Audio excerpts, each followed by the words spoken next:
Bonjour à tous, merci d'être présents aujourd'hui sur cette conférence pour découvrir les métiers de l'informatique. Bonjour Romain. Bonjour Eric. Donc moi c'est Eric, je suis chargé de développement pour les écoles EPSI sur le campus de Toulouse.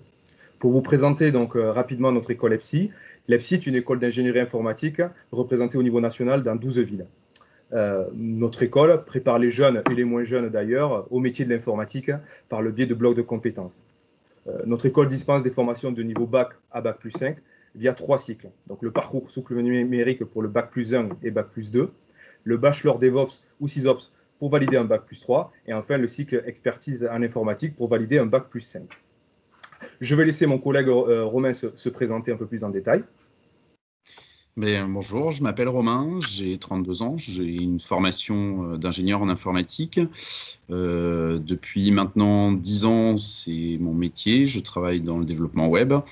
Je suis passé par plusieurs grosses entreprises, j'ai travaillé pour plusieurs grosses entreprises, dont Airbus, les chambres de commerce et d'industrie d'Île-de-France. Depuis maintenant 2 ans, je suis à mon compte. J'ai créé ma propre société et donc je suis prestataire de services indépendants pour d'autres structures. Et je suis également, depuis septembre 2020, responsable pédagogique de l'EPSI Toulouse. Ok, merci Romain pour ta présentation. Je vais te poser pas mal de questions au niveau des métiers de l'informatique parce que bon, tu as baigné dans ça depuis quelques années. Tu fais ça Oui. donc dans ton travail justement, dans ta boîte, mais aussi chez nous à l'EPSI. Donc ça nous permettra un peu de vraiment découvrir ta vision de l'informatique, hein, et ça c'est important pour nous. Est-ce que tu peux nous en dire un peu plus sur ce que tu fais en dehors de l'EPSI? Alors, moi, je suis développeur web, donc je travaille principalement avec les langages PHP et JavaScript, qui sont des langages de programmation spécifiques au web, en tout cas principalement dirigés vers le web. Pour mes clients, je conçois et je développe des applications sur mesure, c'est-à-dire que je vais à leur rencontre, je vais analyser leurs besoins et je vais réaliser des applications spécifiquement pour leurs besoins, spécifiquement adaptées à leurs besoins, qui du coup vont leur permettre de gagner du temps dans leur travail au quotidien en automatisant certaines de leurs tâches répétitives. D'accord. Est-ce que, donc en fait, tu es développeur, et Oui. en quoi consiste vraiment ce métier pour justement, pour peut-être un public qui ne connaît pas les métiers de développeur, à quoi consiste vraiment ce métier-là? Alors déjà, il faut différencier les différents types de développeurs. Dans le monde du développement, on a plusieurs grandes familles. Il y a les développeurs web comme moi, il y a ceux qui vont faire du développement d'applications mobiles, d'autres qui vont faire du développement d'applications pour ordinateur, donc du logiciel traditionnel, si on peut dire. Et après, il y a des métiers peut-être un petit peu moins connus, ceux qui vont développer des systèmes embarqués, par exemple le pilote automatique d'un avion de ligne ou d'un bateau. Voilà. Pour moi, c'est les différentes familles. Après, on va avoir aussi dans chacune de ces familles différents types de métiers également. On va avoir un développeur plutôt front-end qui va être spécialisé plutôt sur la conception et la réalisation d'interfaces. On va avoir un développeur back-end qui, lui, va avoir plus l'habitude de travailler avec des données, de faire tout ce qui est traitement sur les données, et donc plutôt ce qu'on appelle de l'algorithmie. Okay. Et il y a un terme qu'on voit souvent passer de développeur full stack, en fait, qui est quelqu'un qui est aussi à l'aise avec un côté que l'autre, entre le front-end et le back-end. Merci. Dans l'informatique, on parle souvent justement de DevOps, SysOps. Et justement, nous à l'EPSI, en troisième année, nos apprenants doivent choisir entre partir plutôt DevOps ou plutôt SysOps. Est-ce que tu pourrais expliquer quelles sont vraiment les différences entre ces deux métiers ou ces deux spécialités? Comment on peut appeler ça?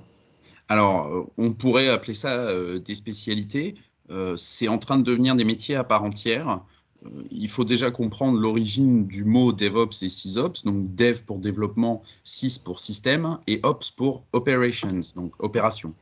En fait, l'idée, par exemple, du DevOps, ça va être de construire ce qu'on appelle familièrement une usine logicielle, c'est-à-dire un ensemble d'automatisation pour assister le développement et limiter les tâches manuelles et répétitives. Alors, certains développeurs, certains DevOps vont le réaliser pour leur propre développement.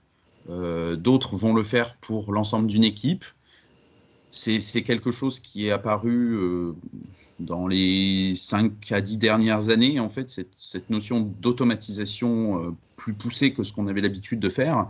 Et c'est en train de devenir des métiers à part entière. Les plus grosses structures embauchent des DevOps à temps plein, là où dans des plus petites structures, on va souhaiter avoir un développeur qui sait faire du DevOps, et donc ça sera une activité secondaire.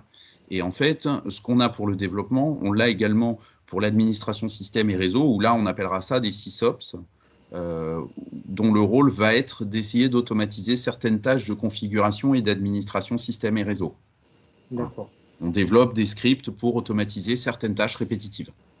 Et est-ce que quand on est sur, par exemple, dans la spécialité DevOps, est-ce que quand même on fait aussi du réseau ou dans l'inverse, dans le réseau, il y a quand même une partie développement ou pas du tout ou comment, de toute façon, tous les métiers de l'informatique sont un minimum interconnectés. C'est-à-dire, moi, ma formation initiale, elle est vraiment pluridisciplinaire. Hein. C'était une école d'ingénieur, ce qu'il y a de plus classique. J'y ai appris le développement, j'y ai aussi appris les bases d'administration système et réseau.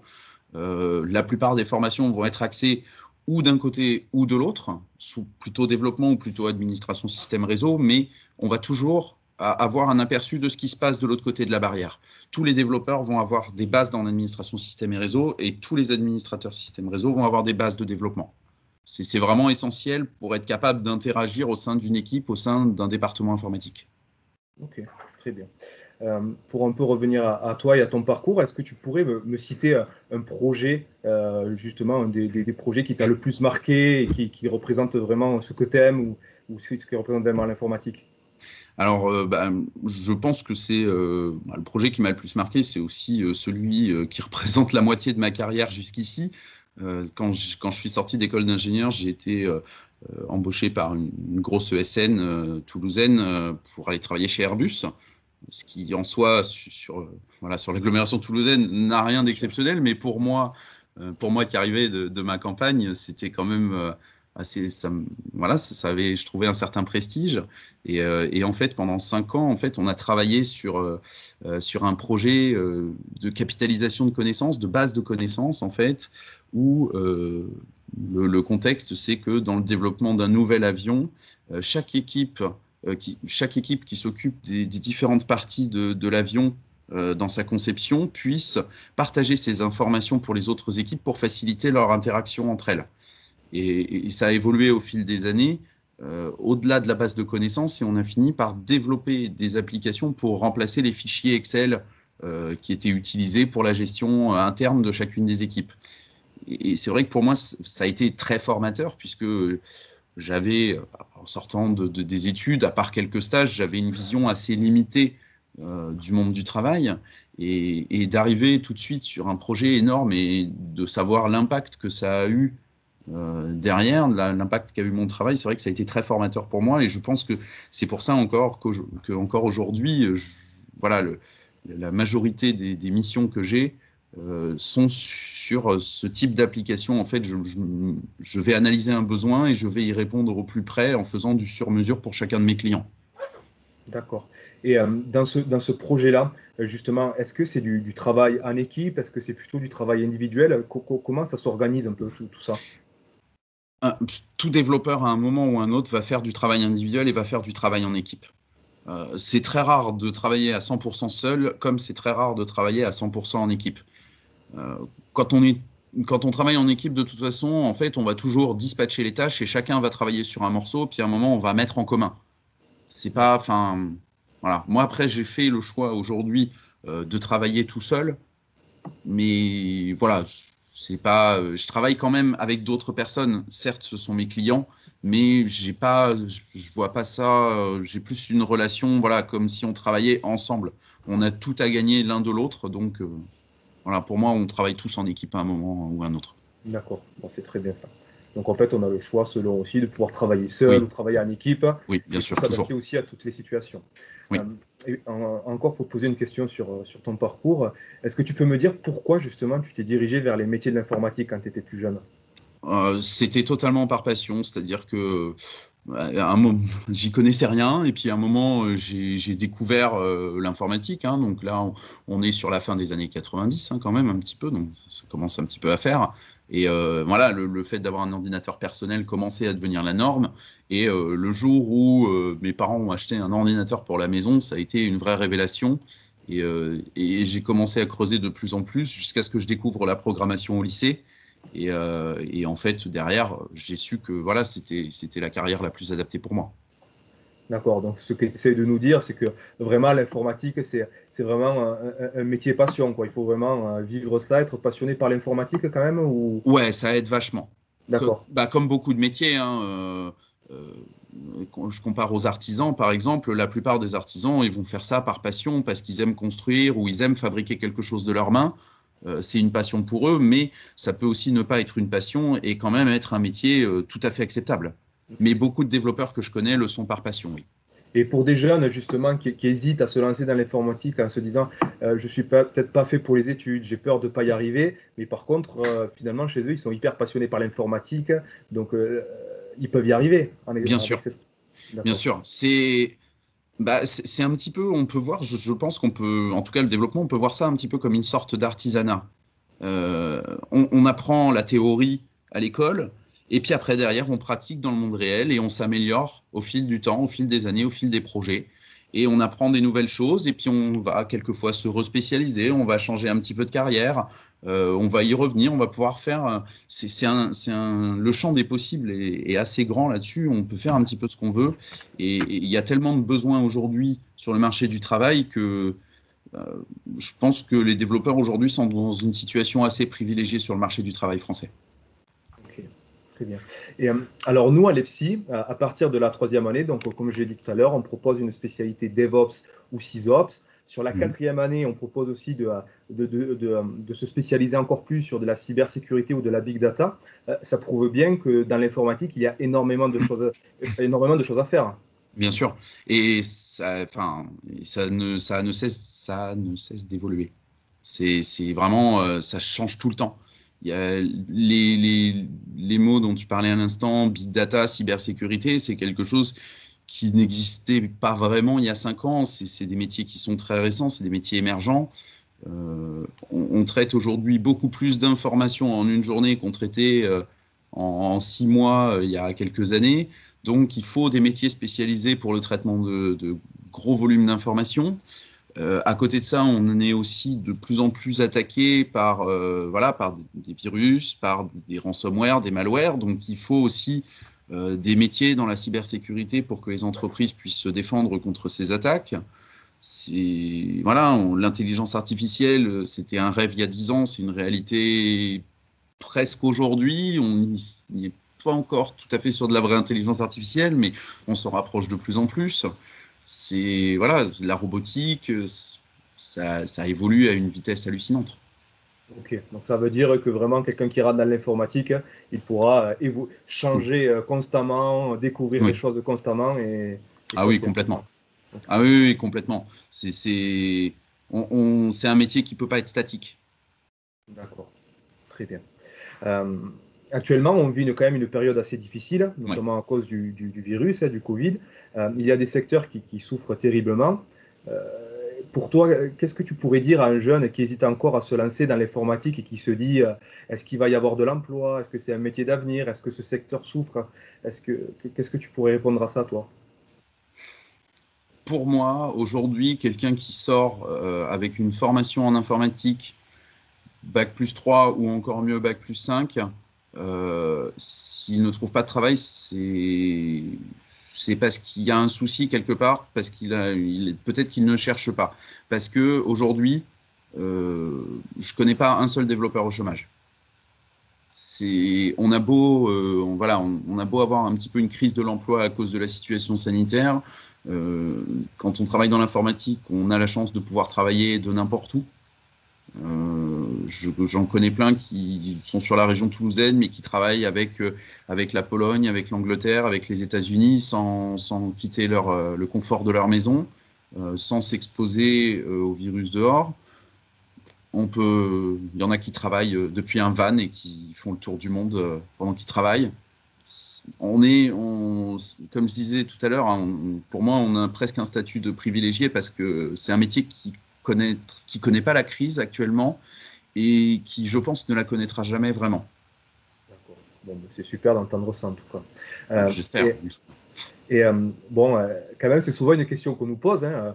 Combien ça gagne un développeur ou un expert en informatique? Enfin, quel serait le salaire à peu près, hein, une fourchette ou à peu près? Ouais, à peu près sur quelqu'un qui sort d'une formation à bac+5 en informatique, en début de carrière, sur une grosse ville hors Paris, voilà, Bordeaux, Nantes, Lyon, Toulouse, Lille.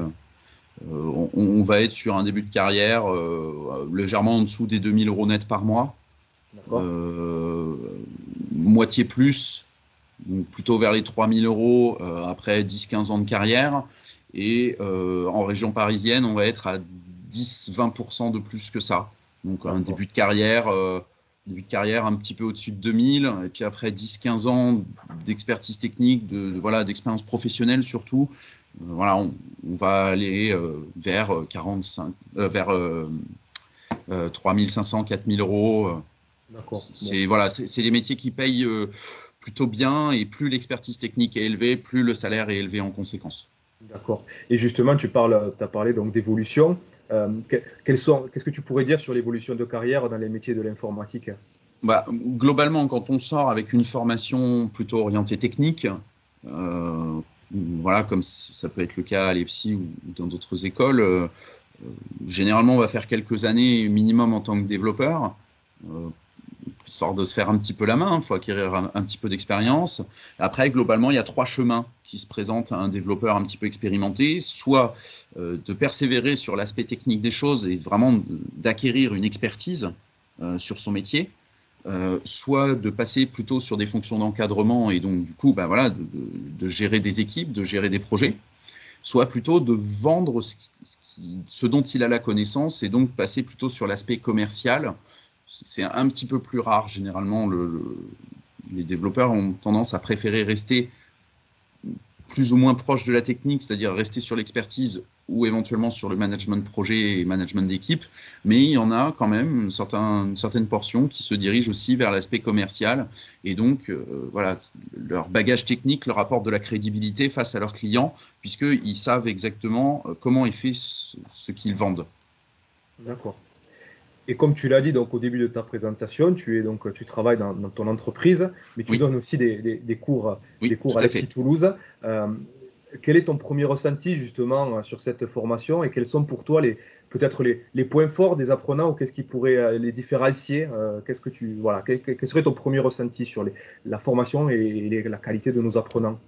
Moi, je pense que alors, la grosse plus-value de l'EPSI par rapport à ce que j'ai pu remarquer jusqu'ici, c'est vraiment que le contenu pédagogique, il est en évolution perpétuelle. D'une année sur l'autre, en fait, les différents modules enseignés aux apprenants, ils sont vraiment adaptés au marché. Voilà, aujourd'hui, il y a des modules sur le cycle expertise bac+4, bac+5, sur l'intelligence artificielle, sur le big data, sur la blockchain, donc ce qui sert de base aux crypto-monnaies, les réseaux neuronaux, le deep learning. C'est des technologies émergentes, c'est des choses qui n'existaient pas il y a 5 ans. Et voilà, ça montre aussi une envie de s'adapter au plus près du marché.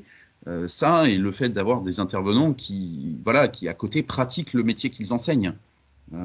C'est pas des professeurs de carrière, c'est tous des professionnels qui ont une vraie connaissance du métier et donc du coup qui sont capables, au-delà du contenu pédagogique qui s'actualise, de proposer quelque chose de vraiment concret et des compétences dont les apprenants auront besoin en entreprise. Vraiment en lien avec les besoins des Oui, entreprises tout à fait. actuellement et Oui, sûrement tout dans à fait. l'avenir. Ok. Bon, ben, en tout cas, ben, merci Romain. On arrive Je t'en presque prie, au avec terme plaisir. de cette conférence. Merci pour pour ton honnêteté et toutes tes réponses. Ben, en espérant que tu as pu peut-être donner des vocations ou rassurer Je certains jeunes l'espère. qui hésitent à se lancer dans l'informatique. Et donc merci à toi Romain. Et en tout cas, pour toutes les personnes qui souhaitent avoir plus d'informations sur les écoles EPSI et alors sur peut-être tous les autres campus, moi je vous renseignerai sur le campus de Toulouse, ben, rendez-vous dès maintenant sur le stand EPSI du salon virtuel de Studirama. Merci encore et bonne journée. Merci, bonne journée. Au revoir.